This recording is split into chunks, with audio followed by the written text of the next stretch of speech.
Okay, we should be live right now. You are listening to KISS Recovery 101.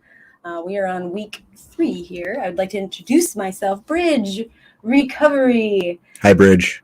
Hey, oh, well, let me introduce my guest. Go ahead and introduce yourself. I'm an addict named Matt. Hi, Matt. Hi. Welcome to my show. Thanks for having Not me my on. show, our show. Your show. Show of Recovery, I'm not the host. Community of Recovery. I'm here to answer your questions. Okay, yes. And let's just have a conversation, Matt. Okay, let's talk. Okay, so KISS is a wonderful acronym. Do you know what the acronym for KISS is? Keep it simple, stupid. Keep it simple. My 9th grade math teacher taught me that. I did not learn that until I was the age of 39. Yikes. But it is great because really, for me, when I would get kicked out of the hospitals or treatments, they would throw me into these programs and they all just seem so complicated. But really, if I just knew some basic shit, some simplified paths to recovery, I might not have struggled for 17 years. I struggled. I'll be coming up on 2 years. So if you do math, the 19 years I've been in recovery, I'll have 2 years of true honest sobriety. Thanks, Matt. But 17 years of that was a struggle for so long. And so the idea behind this podcast is to openly talk about recovery and what that looks like for each person, because each person has their own journey, and who should ever say what that should be or their path should be. I don't like that. I want to give people options. And the one we're going to talk about tonight, which I found very useful and I used presently today, it's called natural change. And what that means is ceasing drug or alcohol use on one's own, often with support from friends or family on one's own. So what that looks like to me, just because I finally have gotten to a place where I've crossed over and I feel good in my sobriety, we gotta enforce okay, let's pause. I forgot about the gun. Okay. Yeah. Oh gosh. I'm nervous about this, Matt. So what is in my hand right now is a Nerf gun. Matt, I was just telling Matt that I listened to the shows previously, and I say a lot. I'm one of those people. I couldn't stand listening to myself because all I could hear was So I tried it out. This gun is going to be painful. I encourage Matt not to shoot me in the face. But I'm handing the gun over to Matt right now. Quick question. Oh, wait, hold on. Let me just clarify. Yep. So anytime he hears me, not right this second, say, he gets to shoot me with the Nerf gun. Matt, do you want to try it out at the wall there? You just said Okay, but it doesn't start till I say start. Try it out on the wall. See, okay, it works. It definitely works. Okay, I'm sorry, you had a question. Is it strictly or is it Yeah, well, let's just stick with the I did do some ahs and all that, but we're just gonna make me mindful of the ums. Okay. When you say begin, I will shoot you. Okay. When you say Okay. All right. Also, oh man, now I'm really aware because that looks painful. Also, I have set alarms to be better engaged at the time, because some people don't have more than an hour. Although if it does run longer than that, it's okay. People can turn off their phones. I'm like, I have a little anxiety about the Nerf gun, but here we go. Okay. So, what inspired this? I'm going to find myself talking slower, which is probably a good thing. Think about what you were saying. Yeah, and it's very better. It's easier for me to focus. We're going to play a quick... I'm so sorry, I didn't mean to yell on the mic. This is going to be... See, here we go. If I stare at the wall... Okay, I'm going to play a quick clip that inspired this pathway. And... Go ahead. I deserved it. Okay, so Matthew McConaughey, I've stumbled upon... So TED Talks are a way that I like to self-grow, self-reflect and build myself strength. This is gonna be really hard. I'm sorry, listeners. You're gonna stop this in the next 5 minutes. I know we might have to, because people are gonna be like, she keep yelling in the mic. This is annoying. This is more annoying than her ums. I'll take the ums. Okay, that was a pass. Okay, so here goes the clip that inspired this pathway. I would say that nephew. God, I didn't know that he was so wise. He's drinking his coffee. Got out of that one. Let's just play the clip. Okay, we're gonna play the clip. Ready? Should be set to where it's supposed to be. It is 2 minutes. Unbelievable is the stupidest word in the dictionary. Should never come out of our mouths. Think about it. To say, oh, wow, what an unbelievable play. It was an unbelievable book, an unbelievable film, an unbelievable act of courage. Really? It may be spectacular, it may be phenomenal, most excellent or outstanding, but unbelievable? Give others and yourself more credit. It just happened. You witnessed it. You just did it. Believe it.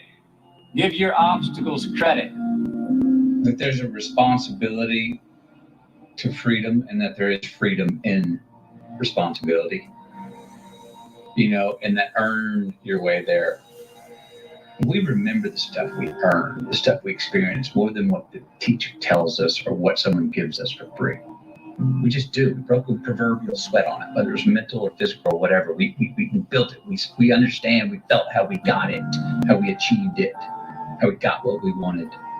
Those stick with us, but we forget them intellectually. They were written in our lineage, and they build resilience, and they build a healthy, true optimism going forward to know that, oh no, I've worked for something before and achieved it.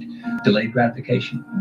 Oh, there are choices I can make today for myself that will pay me back later in life. So there are choices we make. If you're going to say right now, I'm going to lie, cheat, and steal to get what I want, and I got it. I got an immediate green light for me. That's just a battery-powered green light. That's not a solar-powered green light. Why? Because now, everywhere I go, I got to look over my shoulder to see if someone's there that I lied, cheat, and stole from. And when I'm doing that, I'm stealing whose time? My time. Now I'm not freedom. I'm not free. I don't have the freedom. I didn't create freedom in my future because I chose to make an irresponsible act that I left crumbs. I've now got reasons to look over my shoulder. And the more things we do to create in our future that we got to look over our shoulder, the more of our most precious thing we have in our lives, time, that we're stealing from ourselves. So it's not puritanical. It's just like, it's actually self-serving. It's a very selfish choice. And I'm a fan of the word selfish. I've helped redefine it.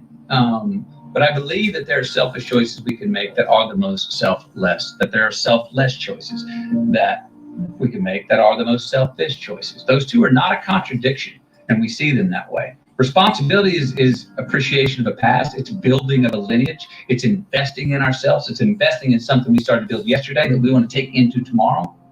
There's a response that gives us freedom.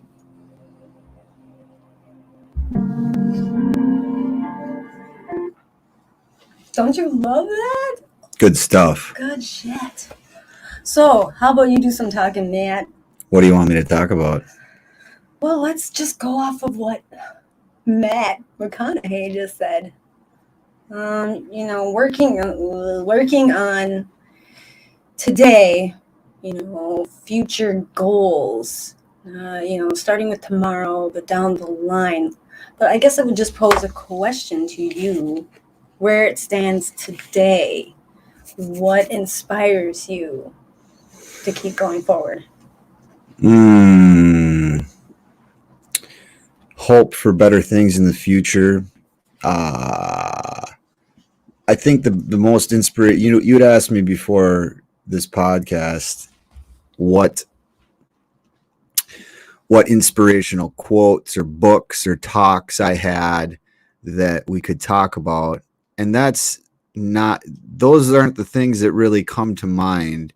The things that come to mind for me are stories about that I see of real life people who have overcome adversity in their life.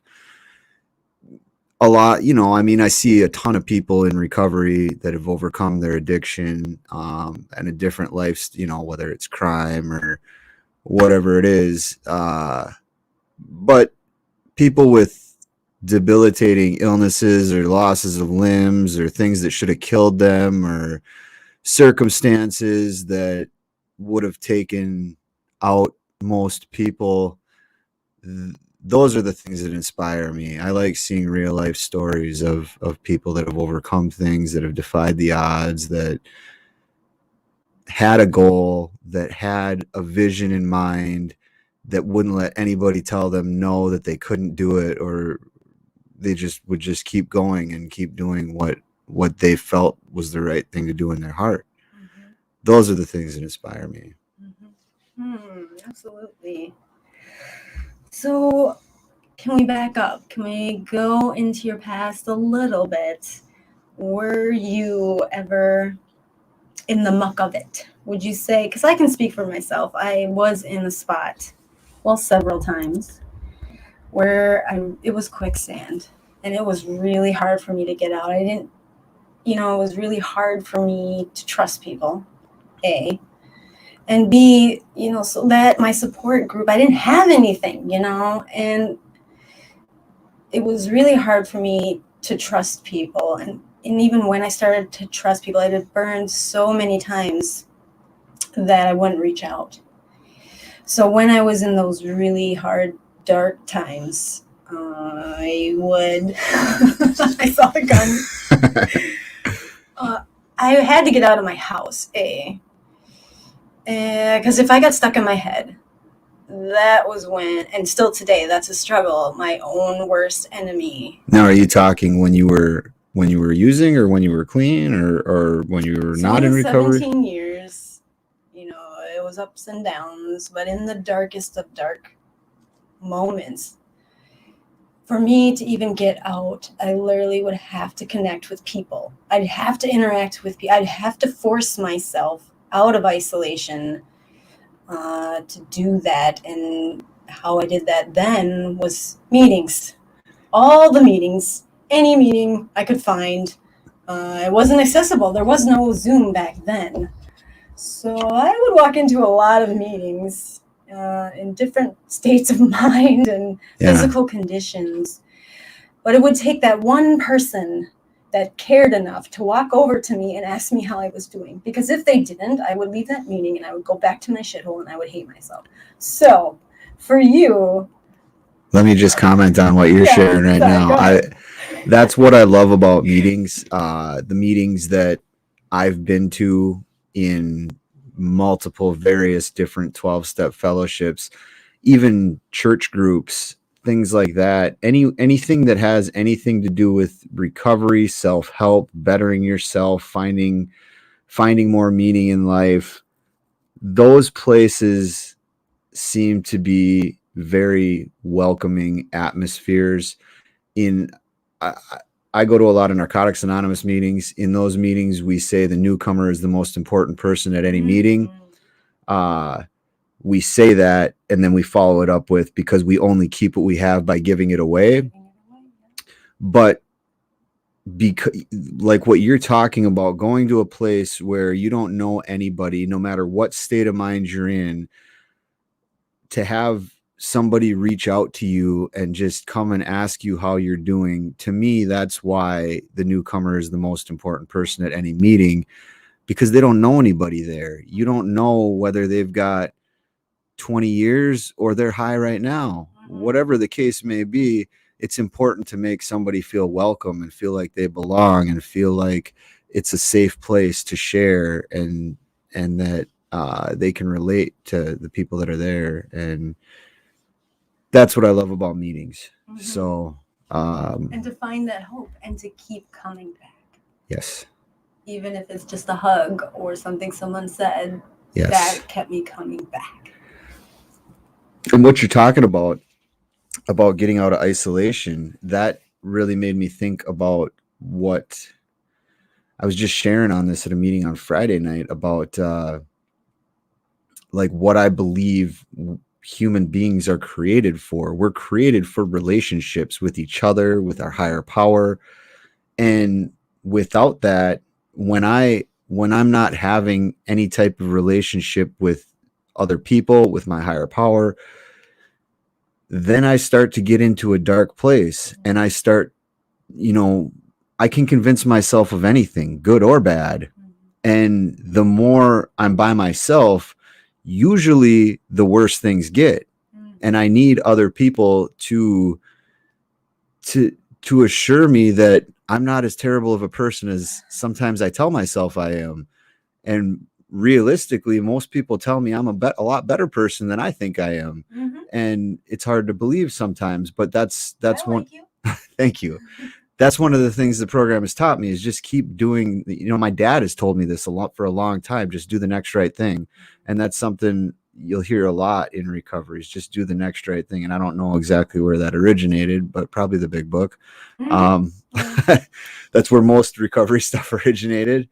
But it's been really helpful, because if I don't know what to do and I fall back on just do the next right thing, I only have to make a simple decision. What is the next right thing for me to do? To sit here and have a talk with Bridge about recovery. That's the next right thing to do. And if she says, shoot her with the Nerf gun, that would be the next right thing to do. I'm eyeballing it. But it's just like you're talking about, keeping it simple. That's the simplest way to break it down. A simple decision like that. I don't have to plan anything else except for my next decision. And that's simpler than just for today. That's simpler than one day at a time. That's the 1 second. That's the one thought at a time, one decision at a time. And even if I make a bad decision and I think it's the right thing to do, I can still feel good that I tried to do the right thing, even if it was the wrong thing to do. Right. You learn. I had good intentions. Yeah, absolutely. Well, and my friend Tanya always says, Bridge, your mind is like a bad neighborhood. Never go there alone. Yes. Yes. Which is fantastic. And I say that a lot because I am my own worst enemy. I literally, especially if I'm nervous or anxious about something, my brain immediately wants to start talking me out of doing whatever it is I'm doing. And it can be the simplest thing, like having a podcast or speaking at a inpatient treatment, which I just did on Thursday. Good for you. And it wasn't your typical, because I do speak at other ones, but this one was one that I was a patient. I immediately walked in there and my heart just boom, boom, boom, because I sat on the other side. And so it was really mind-blowing and eye-opening. And it was great. There was actually like 7 of us there, so I knew I didn't have to talk a long time. And I'm glad that I didn't have to go first. So how it was before is when those speakers would come in, because they were older gentlemen, I really never connected with when they came in to speak when I was on the other side. So I was going to keep it reserved to just the basics of what the program is that they're offering. I took it to another level and I spoke from my heart. So that's why I'm really glad that I did that, because I immediately connected to a girl who came right up to me afterwards. But I wanted to reach them on the level, like, I am you. I was you not even 2 years ago. I even got a little emotional because I shared, a little piece that I felt like as a mom was a big roadblock for me. So it was great because I immediately on the drive over there, I'm like, okay, just be careful, don't say this, make sure you da-da-da. And I'm already talking myself out of these things. And when I finished talking, I could see right away the first few guys that spoke. Oh, there's the first alarm that spoke. The room was like, I heard this before. I don't want to talk about this alarm.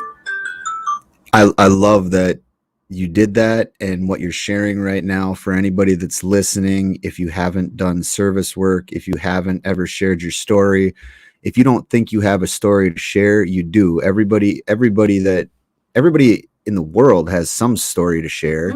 It doesn't matter whether you're in recovery or not, but especially the people in recovery, especially people early in recovery. Most places have some type of clean time requirement. You have to have been sober for 6 months or a year, or there's usually some type of requirement on how long you have to be before you can come and speak. Mostly those are like institutions. Yeah, You know, at an institution. not treatment centers. Yeah, I would encourage anybody, if you have the opportunity to go and share your story, even to just talk for 5 minutes about what your life looks like today compared to what it used to look like. Keep in mind that the the the closer you are to your own addiction, the better people are going to be able to relate to your story, and you can share what it's easier. It was easier for me 4 years ago to remember what it was like when I was still using than it is today. I remind myself of that often because I've heard and I've repeated it often that if you ever forget your last day using, it probably won't be your last day using. So I try to remind myself of those feelings and those thoughts and some of the things that I was doing on that last day. But I mean, that was over 4.5 years ago. So obviously 4 years ago, it was a lot easier to remember those things than it is today. So it's important to find that connection. And if all I ever saw was 60, 70-year-old men with 30 or 40 years of sobriety coming in and telling me, just don't drink, read this book, work these steps, I would have, I probably never would have gotten clean. Yeah, it wouldn't have, that's not something I could relate to when I was 34, 35 years old. So I love that you said that because that is the truth. Like at Grace Counseling up in Bethel. that's where we met. That is where we were sharing our story together. Yes. I forgot about that. I love there. I think the only requirement, because they encourage speakers, right? You know, the only requirement is that you're attending meetings. That's it. Which I find wonderful because I've had a couple sponsees now that have come and shared, and they didn't think they were qualified. They didn't have enough time. Well, I think one was only 3 days in. Guess who they connected to the most? Her. Exactly. Yeah. So absolutely, like the point is to share what you found hope, right? I found a reason to keep going and faith in something. So come speak about that because those people in that room, like you just said about the newcomer and that reminded, I really literally felt how they felt. Like I literally was right back in that seat on that other side. And when I spoke to them, I literally said, you are my people. I want you to know that right now, sitting in this room, I feel at home with you. Right. Because that is my truth. My family in recovery is my family. You know, blood don't mean nothing. But yeah, so, and yeah, I just like laid it out there, gave my heart, showed some vulnerability. Not my favorite thing to do, but it felt so great. And when I drove home that night, you know, it was emotional. I felt great about letting that guard down because it was, for me, it was meaningful. And so that's why in service work, I feel so bad sometimes. I feel like I get so much from it, even though I'm meaning to do it for other people, but I want to be like, ooh, good job, you're such a good person. Yes. So, okay, so we got an alarm, which means I need to look at the chats, the comment box. So let's see, here we are looking at some nice, nope, Matt, you didn't shoot me, or you're falling down on the, I called myself, but it's honesty. I'm honesty. So let's see here. Ready to hear some good stuff? Agreed. The newcomer is the most important. Absolutely, the newcomer is the most important person. Well, and the other thing about relating is that when you're new in recovery, a year seems impossible to get. So to have somebody with 30 days come in, somebody that's got 2 days might look at somebody with 30 days and be like, I might just be able to do that. And then the person with 30 days can look at somebody with 3 months or 6 months and be like, I might be able to do that, but 5 years, that seems impossible. And then, so you have to, that's why I think it's important to have not necessarily just people with, I mean, don't get me wrong, old timers are great. It's really important to have that. And it's awesome that people have like 30, 40, 50 years clean sober. But it's harder for newcomers to relate to them. It seems impossible. Right. I remember walking in, I'm like, how the F did you get 2 years? That seems so far away. Yeah. Yeah. And even for me, like I'm almost 40 now, and to to think, like, I can't think about getting decades clean. Like my mom's in her late 60s and she's like, Matthew, I want to live at least another 30 years. I was like, Mom, I don't even know if I want to live another 30 years. So to think about getting 40 years clean, like I can't think about that. And it literally is day by day. And for me, it literally, sometimes it's moment to moment. I mean, this is seasonal depression time, Matt. So sometimes it is moment to moment, and it's getting cold out too. Yeah. So back to the original path here, reflecting. So where I sit today, I do like to constantly learn. Knowledge is like my other addiction right now. Okay. So I'm an addict, and I just say I'm addicted to more, which means more of anything that makes me feel good. I see that from you. You talk a lot about self-help. I see you doing a lot of things. And you'll send me stuff at like midnight, 12:30, like, hey, what do you think about this? Or can you listen to this? And I'm like, no, I'm fucking I sleeping. think if you're sleeping, that you put your shit on vibrate. I Or do. don't answer. I do. And I see it in the don't morning. bug you. Or I look at it like when I wake up, I'm like, what? No, I'm tired. Well, that isn't, but it's important to me to have time, like self-care, self-love, self-reflection, self-growth. But I want to, at 2 a.m, I want to share with somebody. I appreciate that And you I want to know share that- it with me. Yeah, I'm sorry.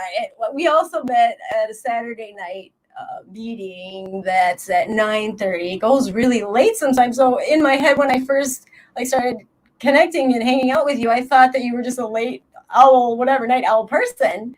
And I didn't realize you have a job. Normal hours. I can get up. be. I mean, I do like to stay up. I'm much more of a night owl than I am an early riser. But yeah, when I have to work at 7 or 8 o'clock in the morning, I'm not still up at, Reasonable. hopefully not 1, 2 in the morning. But Well, and I've cut that back now. I am also now just a night owl on the weekends because I have the job, the job thing, which has been great.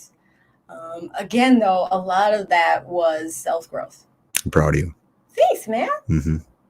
Oh, and we got to talk about our story, how we met at that Saturday night meeting, because I think a higher power stepped in and decided you gonna be my friend.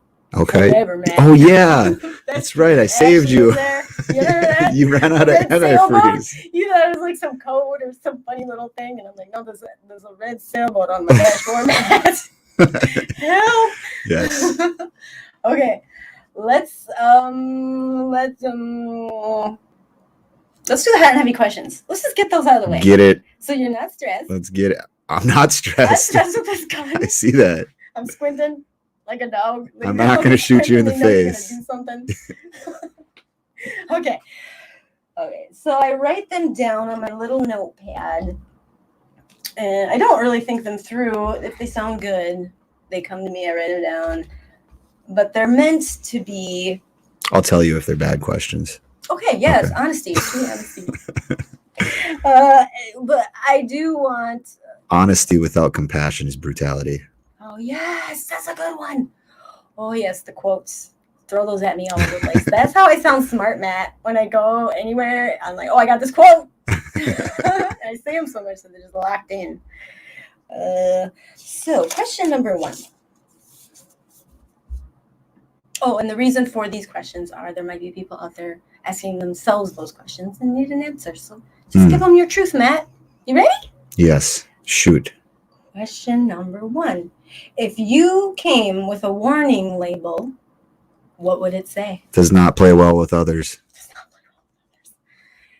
Well, who does that apply to? Because that, every time, I don't get it. You're like, I'm such an asshole, and people don't like me. I'm like, I've never seen that side of you. You've gotten a little grumpy, but I love you, Matt, and I think you're hilarious, one. I think you're filled with wisdom. Like, just going to meetings with you, I'm always excited for you to share your pearls of wisdom. I just wait, he's like, Matt, addict. I'm like, oh, here we go. You know, like 95% of what I say, I'm just repeating what I've heard at other meetings. But it's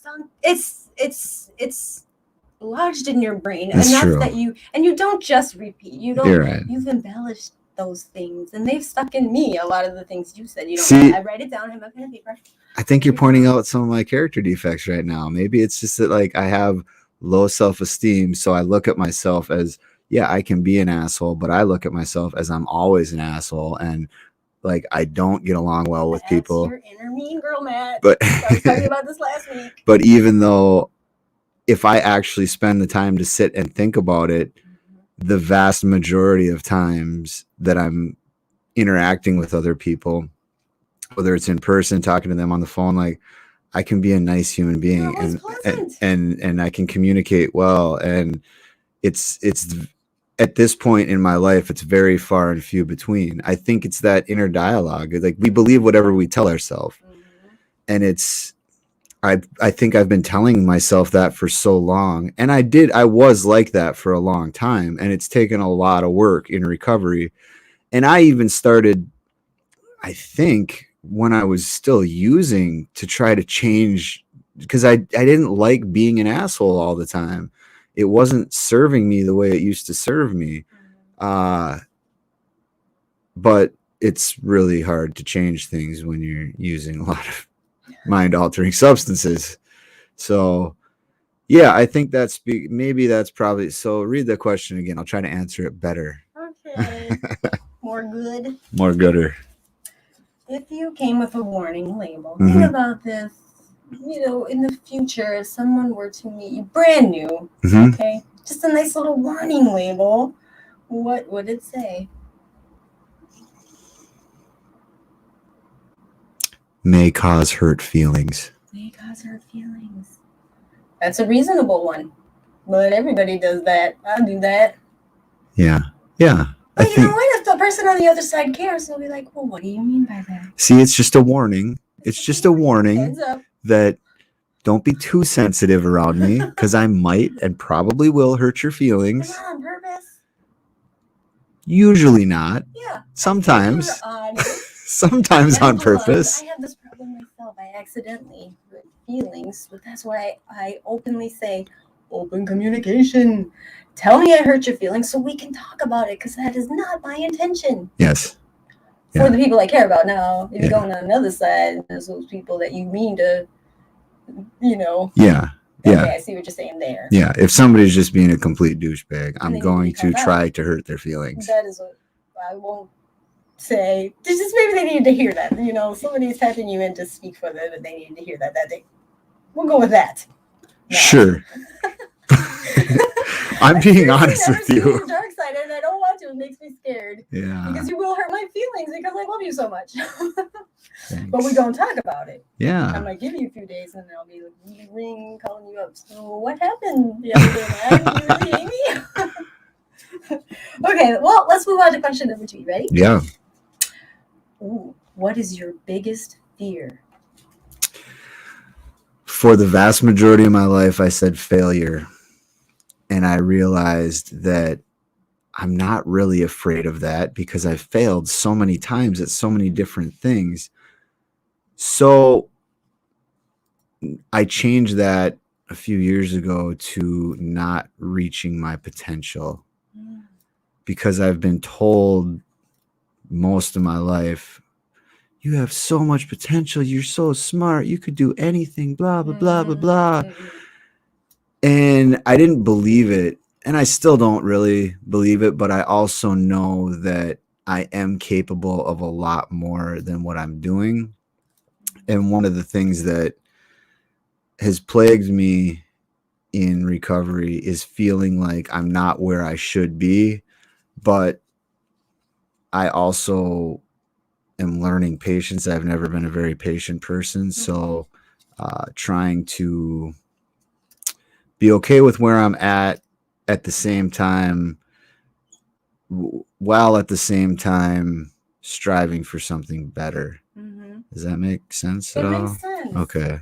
Like, I don't want to be complacent, but I also want to be comfortable with where I'm at, knowing that I'm capable of more, and I need to have a plan on how to get to a better place and how to do more and be more. And but you do a lot, okay? So do I?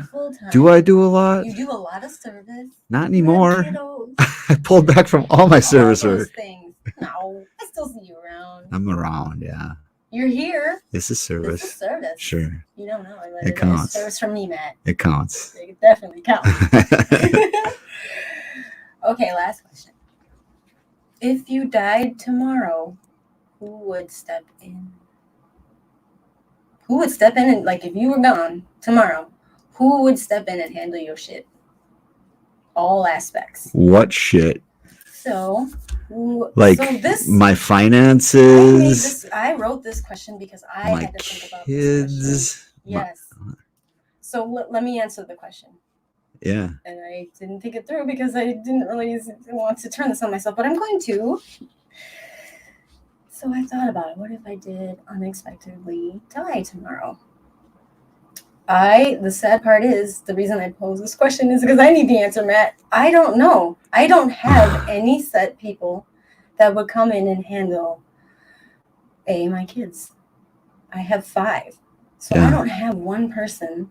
Like, I have Joanne. She's in Alaska. She's their godparent to the 2 youngest, the 3 oldest. I don't want them separated. So A, that scares me. I don't have one person that's going to come in and take care of my kids. B, I'm in this house, I rent, but, like, what about all my belongings? What are they going to do with that? I don't want it to just go to the garbage van or people that, And then the other thing, like, I haven't laid out my burial plans. Okay, let me put this on air. I sent a link to Sarah. There's this new thing. It was probably not that new, but I just saw it, where they take your ashes and put them and bury them with a tree. Isn't that cool? Yeah, so you become like, a tree, visit your kind tree, of. and you're still growing. That's so pretty I wrote cool. that on air. Something happens with me. That's what I don't want them in urns. I don't want them to be in the lake. I want it in a tree. But the other things have made me realize, and this is why I need an answer from you, Matt, because I need to have things set in place in case that does happen. Well, I don't want to get too personal. No, absolutely. I mean, some of your children's fathers are in their lives, aren't they? Some of them. I don't know. All of them? Okay, there's 2 fathers. I didn't know how many. I know you got 5 kids. I don't know how many dads there are. So, yes, I think. Sorry. No, it's okay. I don't. And this is why I'm proposing this question to you. Don't throw it back at me. This is to you, Matt. What would you do right now if you were going to? Have you put things in place? So if you were gone tomorrow, that you would not, you'd be fine with the things. For the most part, I have a financial advisor that you do. Yeah. Okay. Tip 1. Yeah. So I did that. I did that actually before my first son was born. To start, I believe it's called a 529C account. It's like a college fund form. It's a trust fund, is what it is. Yeah. So I started that. Now I have one for each of my boys, and if I were to die, that money goes to them. I got quotes on life insurance. I haven't followed through with it yet. I put my sister down as I don't know if she's my power of attorney, but I took out so I haven't actually finalized it because they asked me way too many questions. And I was like, I'm not comfortable answering all these. And they're like, we're giving you $300,000 in life insurance. If you die, like, we need to know all about your life. Well, not that, but it was like, I don't remember. It was all kinds of like really personal stuff about, they wanted all of my medical records. And then I kind of, at first I was like, no. And then I'm like, well, you're insuring my life, so you probably want to know everything about my life. So it made sense. But anyways, underlining life-threatening things, terminal things you should know about. I was having it set up so that my sister would get some money to pay off any outstanding bills I had, and to kind of oversee my stuff, and to make sure that my 2 boys got their money and not their mother. So that's why I had my sister do that, because I trust my sister more than I do my children's mother. Well, and what about the little things? So I've had friends recently that have lost people very suddenly. Yeah. And they're fighting over, we look at them as little things now, but they matter, like pictures and blankets that I hand crocheted. And see, if I'm dead, I'm not worried about any of that stuff. I don't want my children to be like, so-and-so Billy Bob took this thing that was important to me, and they wanted to remember the, whatever medallion was important to that, so those are the things that my mind goes to, like all these. I don't want my children, A, to be crushed and devastated, I'm gone, and B, all the materials, they're just material things, possessions are gone to whoever. So yeah, I was hoping you would have. I like your tip financially. That's a good idea. I should get that on lock when I actually do get some finances.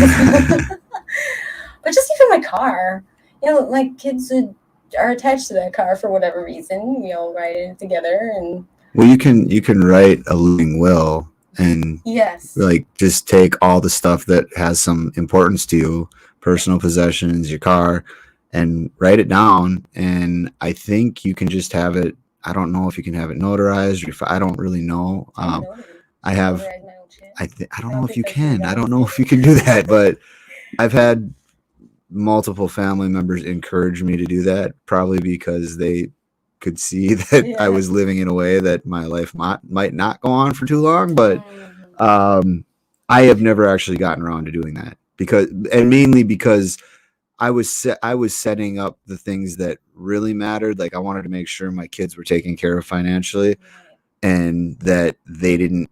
I don't know if minors can incur the debt of family members, but I didn't want anybody else to have to pay my debt, Right. whether it was my parents or my kids or whoever. So I wanted to have it set up so that if I do die, that my shit gets paid for and that my kids have some money. And outside of that, I don't really give a shit about possessions. Right. So Right. that didn't really matter to me. Well, And I don't have land. I don't. On that note, I don't have any of those things at all. But as it did help me self-reflect, and I really try to be a minimalist. It's very hard when I have 5 children, but literally my kids are like, "Mom, why'd you get rid of this? Why'd you get rid of that?" I'm like, "You don't use it. You leave it around. Yeah. It's clutter." And I'm trying to minimalize our life because to me. So just to go into a little bit of the personal stuff, I was homeless for a while, couch crashing, wherever I could get in and stay warm. I didn't have any possessions, so I don't give a shit about any possessions. At 32 years old, I actually sat down and listed all the places I had lived, and I had moved items and everything. It was 35 times. In how long? In your life? 32 years. So possessions don't matter to me. Yeah. I could literally up and leave with a bag of clothes and I'm good.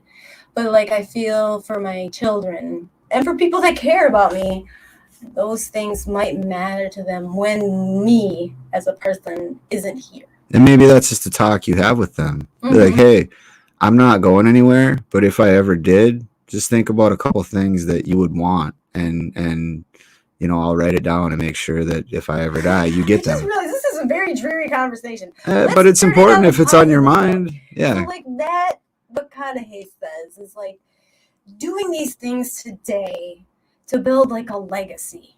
And the idea also with this podcast is that right now where it stands, my children are young and they don't want to talk recovery. They don't want to talk about the shit that I've been through, or, they don't need to hear that right now. Yeah. But later in life, right. And anytime they ask me, I'm open to it. But this is a big piece of who I was and am today. And if I was gone tomorrow, I'd want them to know this about me, because it is it's where I'm at today. And what you said earlier about the failures, right? I thrive off of my failures now, where it stands.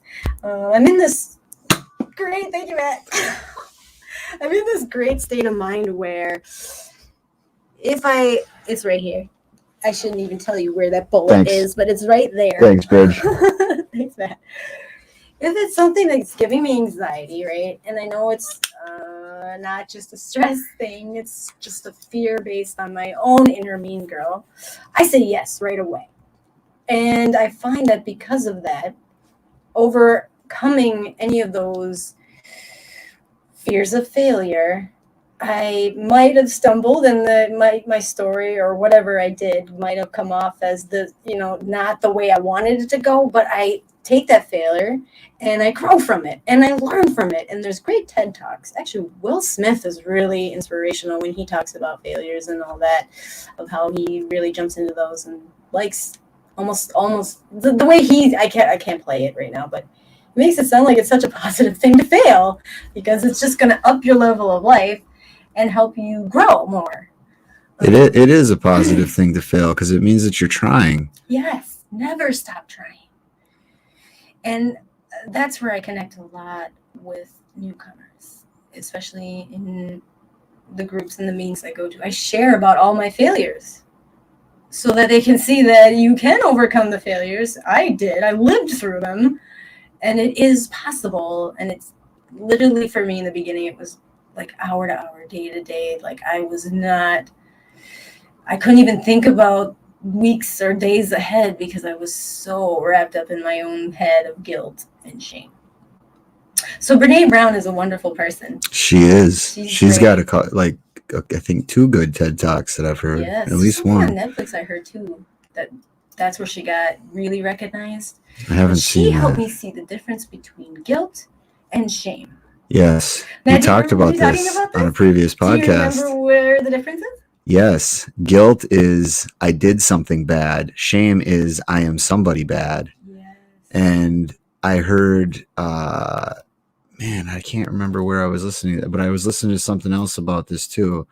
And they were talking about how, maybe you were talking about, anyways, somebody was talking about how guilt is actually a healthy thing. It's a positive thing. It's good to feel bad when you do something negative. Yes, it means you're a good person. Yes. If you're not, you might be a sociopath. Yes. Don't feel guilty. Yes. I actually thought I was at one point.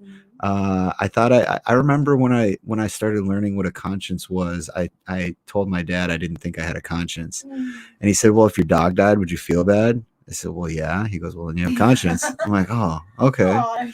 He sounds cute. Sweet. But that's that's like something, I can relate what you're talking about, not feeling guilty about certain things. Because I felt like, we won't go into that. My dark side. But that's where I sit today, is through, just even those little bits of sobriety. I was able to start clearing the wreckage away from my mind, because I had gotten so wrapped up in my own denial and my own self-talk that I really believed that I was a mistake. So guilt is I made a mistake. Shame is I am a mistake. Oh my gosh, she said that. I had to come in. I came into the meeting that night on Saturday night because I was very emotional over this. And I realized, I had to, after the meeting, in a couple of days, really reflect on where all these tears were coming from. But there was some things that I was sitting on that I was distracting myself from. I disassociated myself from. And when I came to the meeting, I was able to share about it, because still, it's okay to feel guilty. That means you're human. But if you sit in that shame, that's where the problem is. Actually, I love what she just said. She said, a petri dish, you put secrecy, silence, and judgment, that grows shame. Guess what the antidote to shame is? Vulnerability and empathy. Don't you love that? Empathy is the antidote to shame. So you're not going to, it's hard to give yourself empathy in the beginning. And that's why it's so important to reach out to other people, especially empaths, whatever. But anyone that can see you where you're at and empathize, And so I love, she referred to a vulnerability hangover. I get those. So when I'm a little more vulnerable than I want to be, I'm a very guarded person in general. So that's why I force myself to talk about myself and my experience and all that. I will leave meetings, especially at the Saturday candlelight meeting, Blaine, Alano, 9:30. I will leave there feeling a reprieve, and also the next day I'll be like, oh man, why did I just spill all my guts out about that? Now, inner mean girl's like, now people don't think you're a bad person. People gonna be talking about you. Hopefully they don't. Like, my friends won't. But at the end of the day, it's important to be vulnerable. I say this a lot, but the only way to get rid of darkness is to bring it to light. That's true. And you actually opened me up to what even being vulnerable, the strength in being vulnerable, Matt. I did? Shared that. Yes. Oh. You speak a lot. Good for me. You shared something in the meeting. And I was like, he's right. I need to show that vulnerability more and be more vulnerable, because I looked at you and like that actually made me see you as a stronger person to be able to do that. It's hard to share, like, and I've done this for probably the latter half of my life. Is I would share things that were out there to most people, but they were still pretty close to the surface for me. The real deep stuff, I still at this point in my recovery have a problem sharing that. I'll share it with my sponsor. I might share it with one or two other people in my life, but even people I'm really close with, like my dad and just some friends in recovery, I don't share everything with them. And the only way that anybody's going to know what you're going through is if you share it with them. Right. And I can speak to in my life, both in recovery and before recovery, feeling like I was the only person that ever dealt with any of these things and felt this way. And I never realized until I went through this mental health treatment program and started sharing in a group setting like that about wanting to kill myself and feeling suicidal and homicidal and other things like that, that other people feel that way too. But the only way to know is to share that with them. So Absolutely.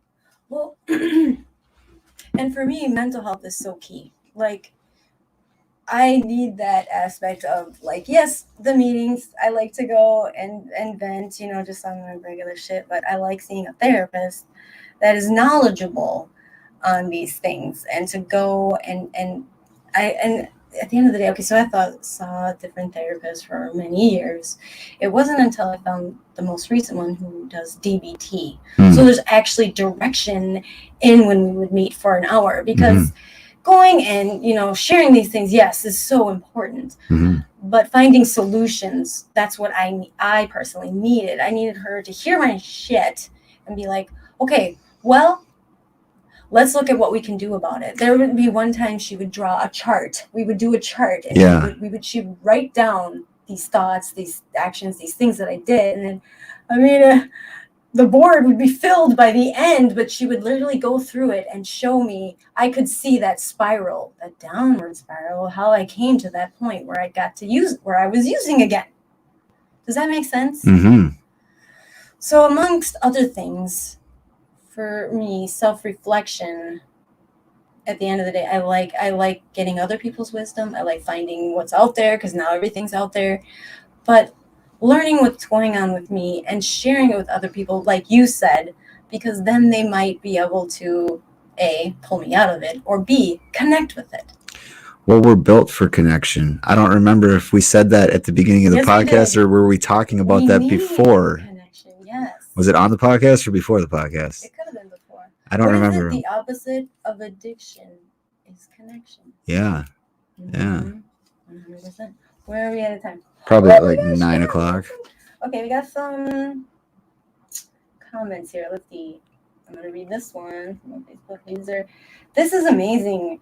You guys made an excellent point. Not everyone relates to everyone. Everyone who shares any experience, strength, or hope might be talking directly into the room. Okay, sorry. I'm gonna flash this on the main screen. There, now I can actually read it. Okay. Everyone who shares any experience, strength, or hope might be talking directly to a person in the room and not even know it. And they just save that person's life. Absolutely. Oh my gosh, yes. Yeah. So true. Have you ever experienced that, where someone shared something in a meeting that you just felt it in your soul? Yeah, often. And I think that's how I gauge whether or not somebody's sharing openly and honestly. And that's not, I mean, don't get me wrong, you might share something completely deep and personal and meaningful to you, and I just can't relate to it. Right. But I also can sense when I don't know, I can sense bullshit, I guess. Yeah. So there's no one. I can smell bullshit a mile away. There's there's some, I don't know, there's some meetings and some people in various rooms that I don't know. When I hear somebody and all they share is they're quoting literature, that's great. I can go read the big book or the NA basic text too, and read out of it.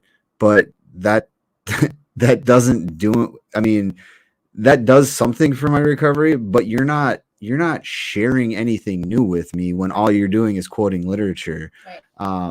So you can really read if someone's living in this stuff, if someone's, feel if someone's really believes it. Yeah, you're right. So many people will just quote stuff out of this and they think they know all these things about the big book.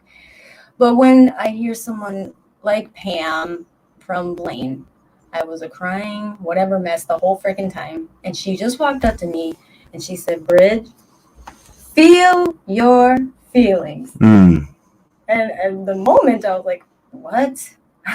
I don't like that. I don't want to feel like that. That's not good advice. But now where it sits today, especially when I've had really bad feelings, I really, I just sit there and ride that wave and feel those feelings, Sometimes I have to write them out. Sometimes I have to talk to someone.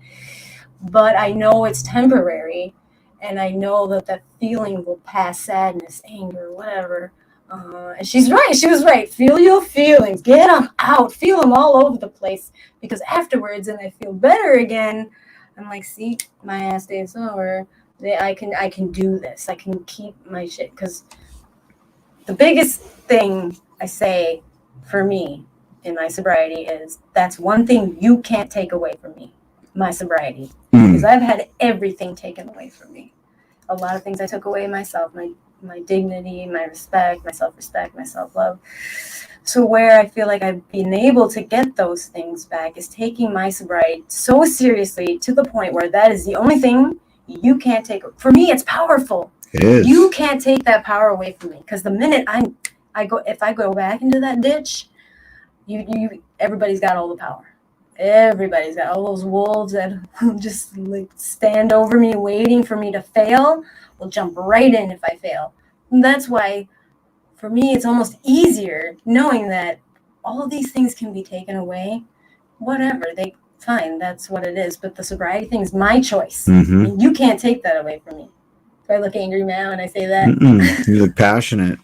And it's important. I like the advice you got. It is really important to feel our feelings, because addiction is a disease that I know for me, and I think for most of us, we're running from our feelings. We're trying to cover up our feelings. Like, I spent years and decades trying to cover up the negative feelings I had, trying to numb the pain, or trying to create positive feelings when I didn't feel anything. And more often than not, I just ended up not feeling anything. And then I would feel worse the next day or whenever the drugs wore off, and I would have to get more. And it's an endless cycle. So I like the advice you got. That's what I've heard before too, is we have to learn how to feel our feelings and express them appropriately. Because I think one of the reasons I talk negatively about myself the way I do and think of myself as an asshole, because for the majority of my life, most of my feelings were expressed as anger. I didn't know how to express my feelings any other way. And I think that's common, especially for men, is it's not, I mean, I think it's different now in 2021, but than it was in 1995. But it's just, to sit around and cry with a bunch of guys, it still doesn't feel normal. I'll cry on my own, or if I'm driving or listening to something, I might cry a little bit if I hear something that really touches me.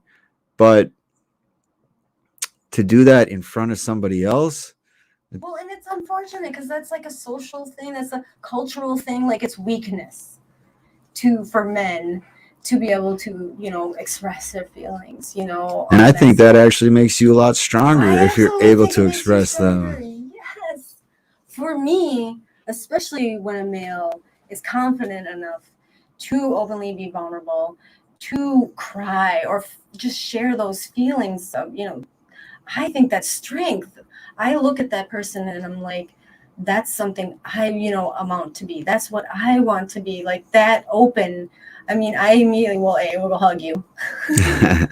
But B, just respect you so much more. And the more you do it, especially amongst other men, or anyone in general. Like, I was not a crier. I still don't like crying. It's very hard for me to just cry openly. But it's important because it's a release, I feel, of, really dark stuff, too, that I have barely scratched the surface of myself. Mm-hmm. So I commend you. And I really like, especially going to the meetings with you and John and just males that can do that. Because for me, that makes, in my eyes, I feel like you're confident, you good on your shit. Like, for the males, that I see in struggling, and that's unfortunately in our society. But yeah, anger, I see a lot of anger come out. Mm-hmm. And my heart goes out to things. So I'm just thinking, I feel bad because anger is just from a core emotion of fear or pain. They're hurting in some way. And hurt people. Mm-hmm. So yes, I realize what time we're at here now. So let's get to the last segment. Okay. I'm on the hot seat. That was the hot seat. How was it? Oh, I was on the hot seat? Oh, no. Was it so bad? I'm good, yeah. Yeah, when I asked these questions, and I was like, these might get me fired up, but I'm glad that... Yeah, we're good.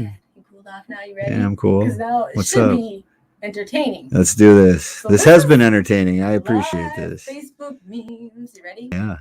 So I'm going to flash you some random memes that I picked out that when I stay up at 2 a.m, I like. They either made me laugh for a while or they touched me for whatever reason.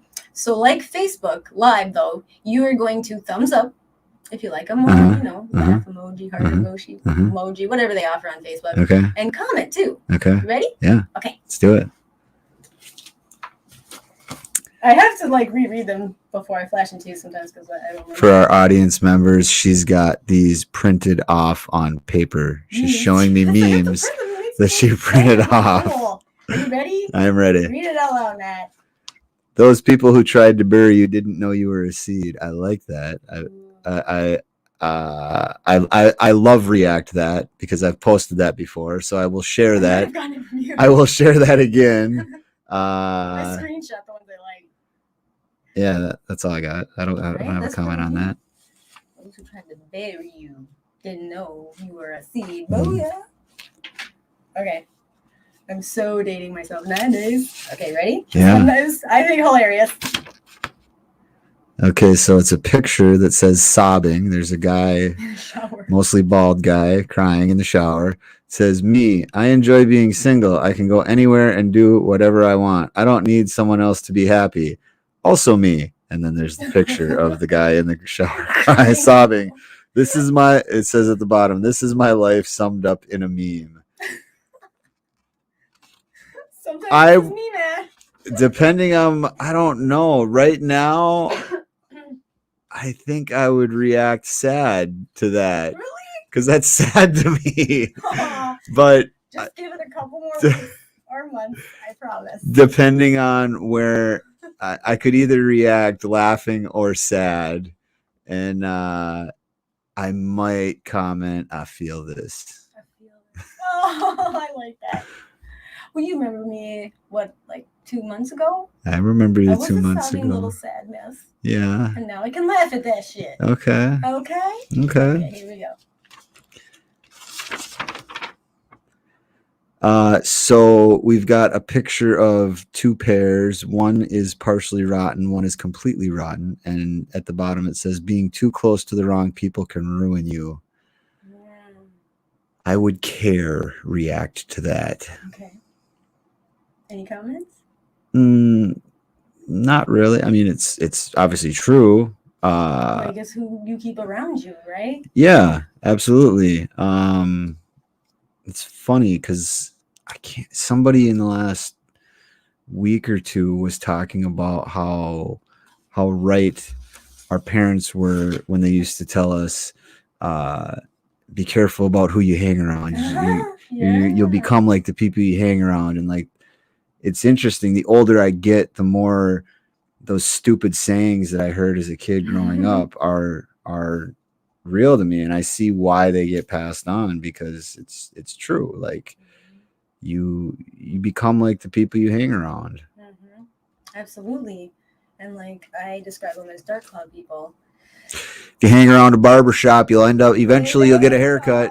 Yes, exactly. And so yeah, for me, it was hard, and some of those people were quote unquote family, but they're no longer in my life because they're dark cloud people. And I'd be this ray of sunshine, maybe 30 days sober, and they'd come over with their dark fucking cloud and make me feel like shit.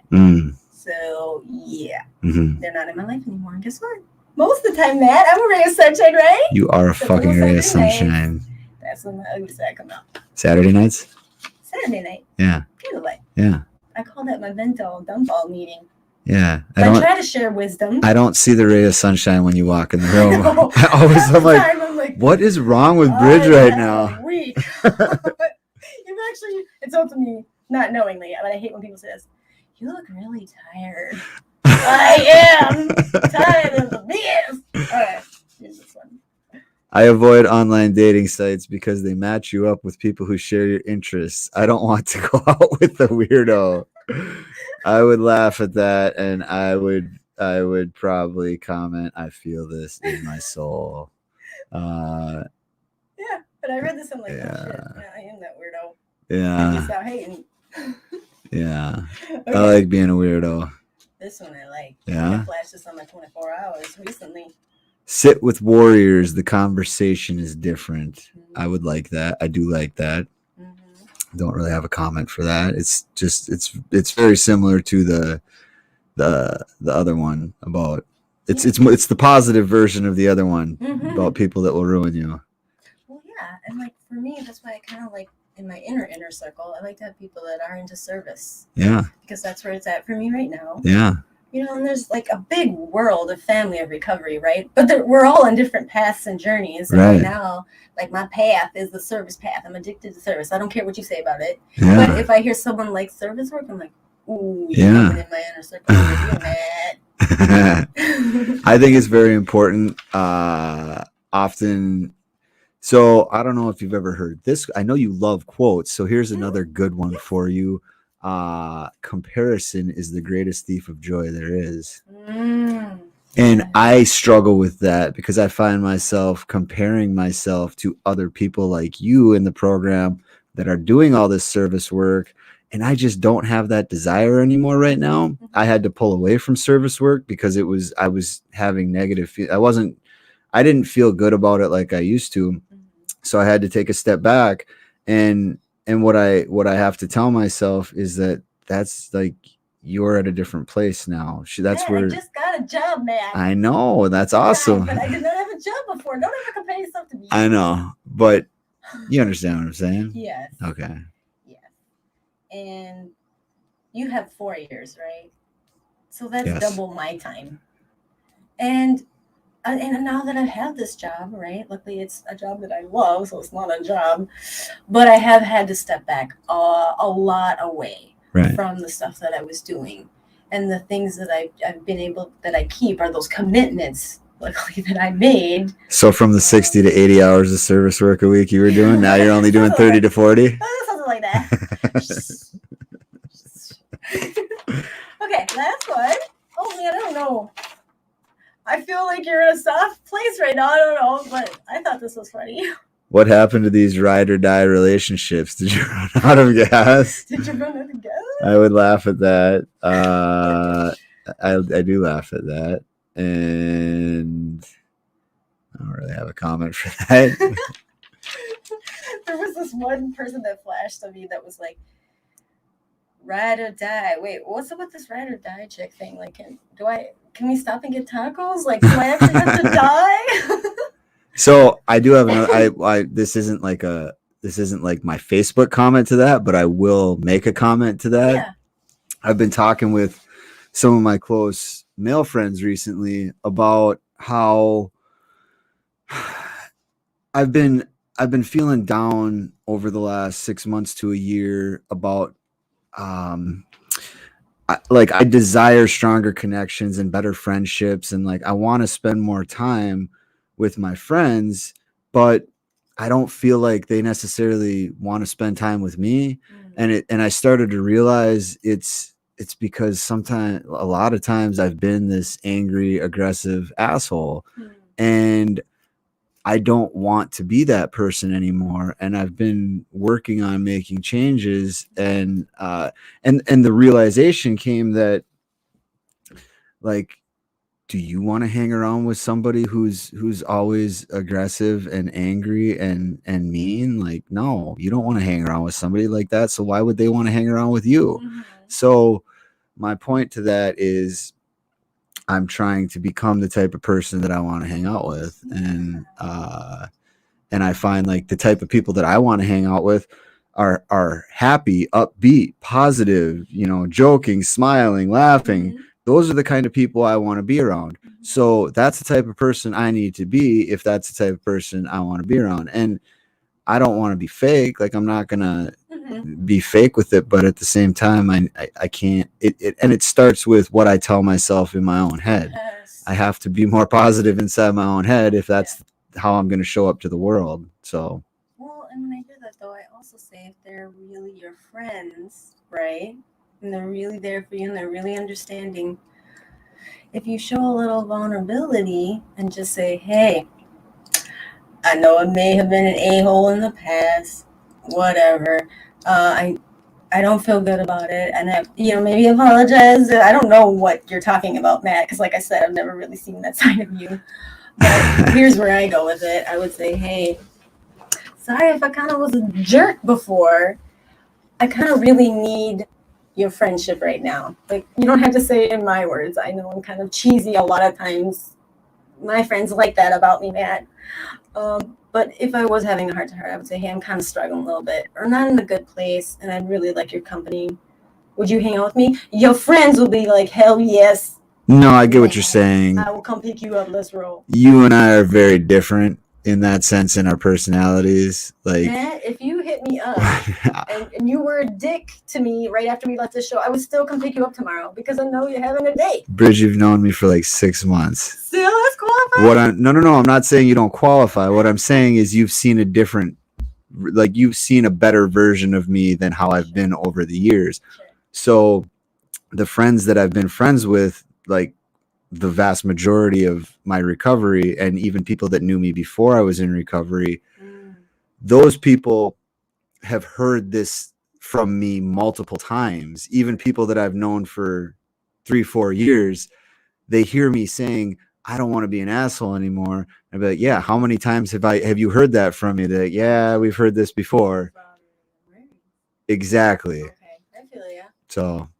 So they are my true friends, but I've just started to realize this in the last year, probably, that they keep me at arm's length for whatever reason, for their own safety, and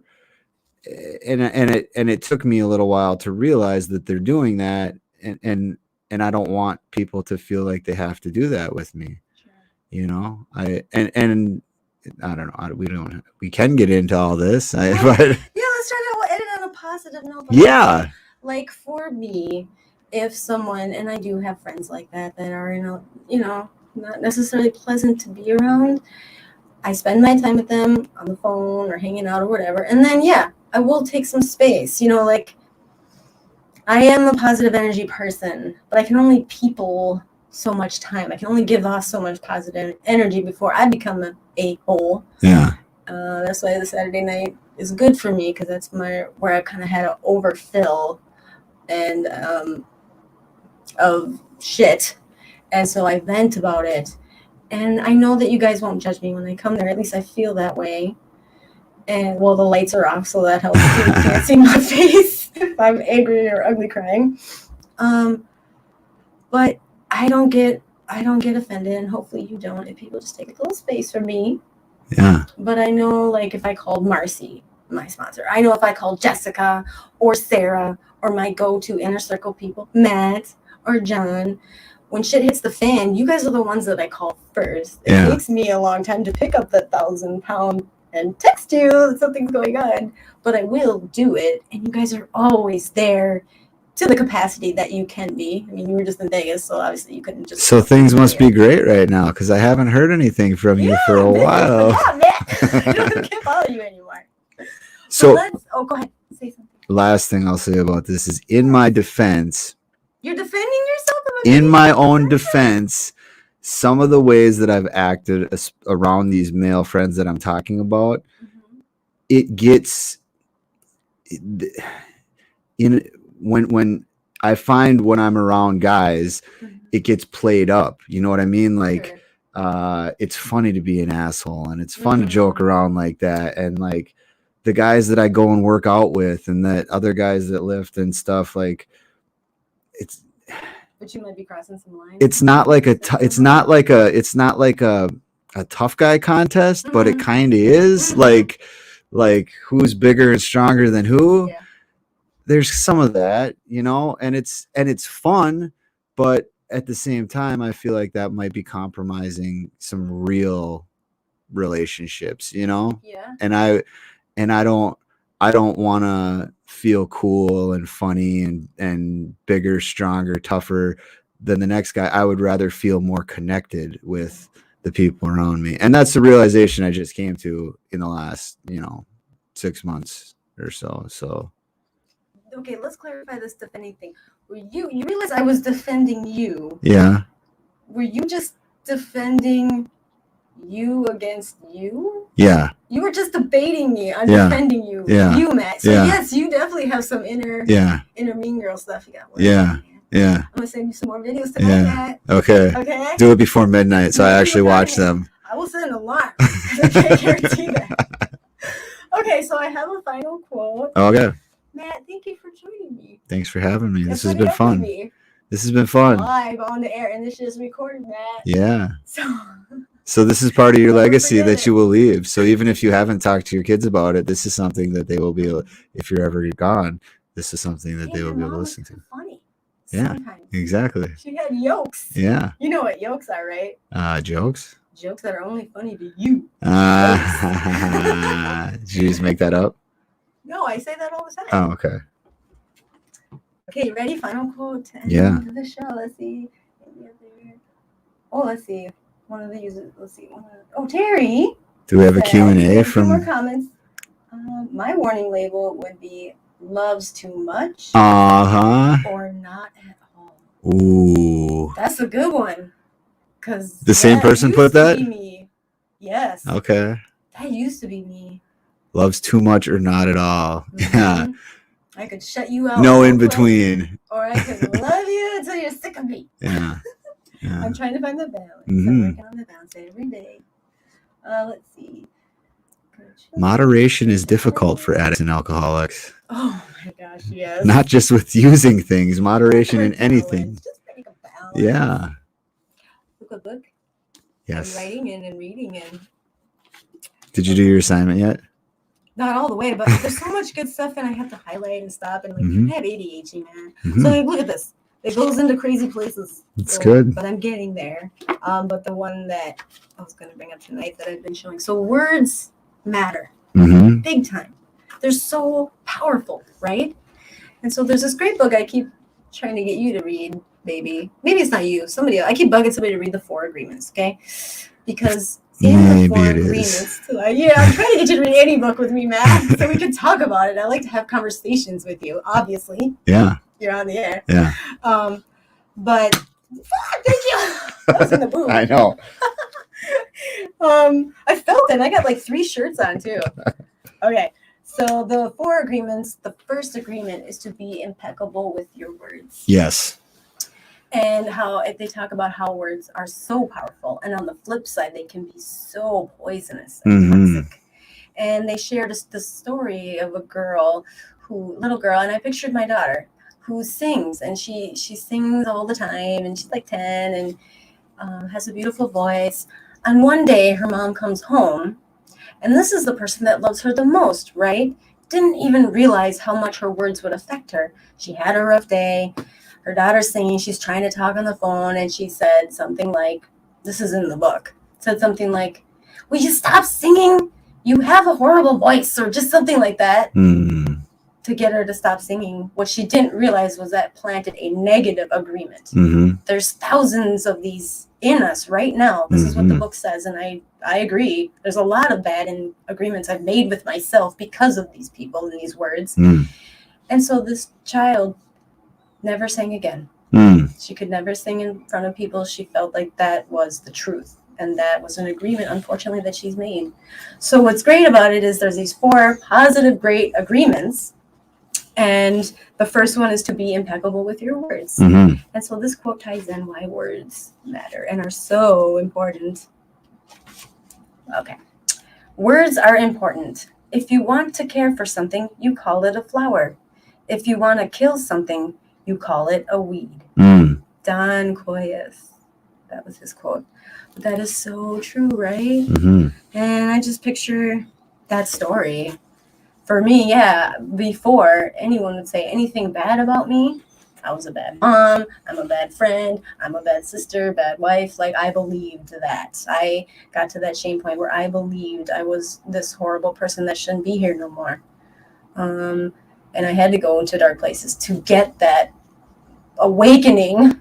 And now where I sit is the second agreement, I think, is like, don't take things personally. There's another one that's like, don't assume anything.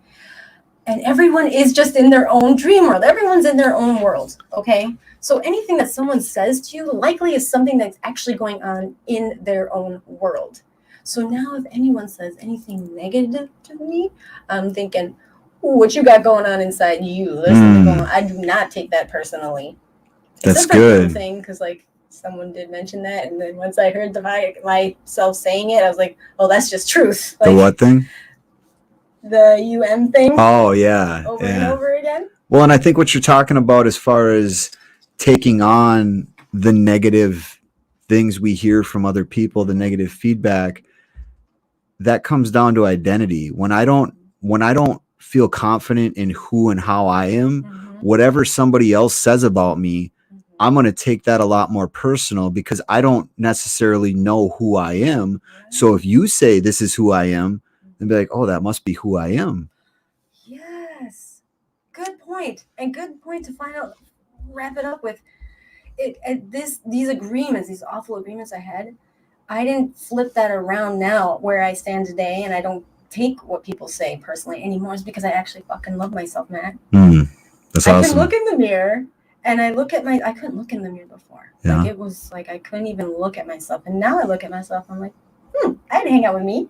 Yeah. Yeah. But that took a lot of things. I was not just born that way. I didn't have a good childhood. Like, I just had lots of years of hating myself. I've never loved myself.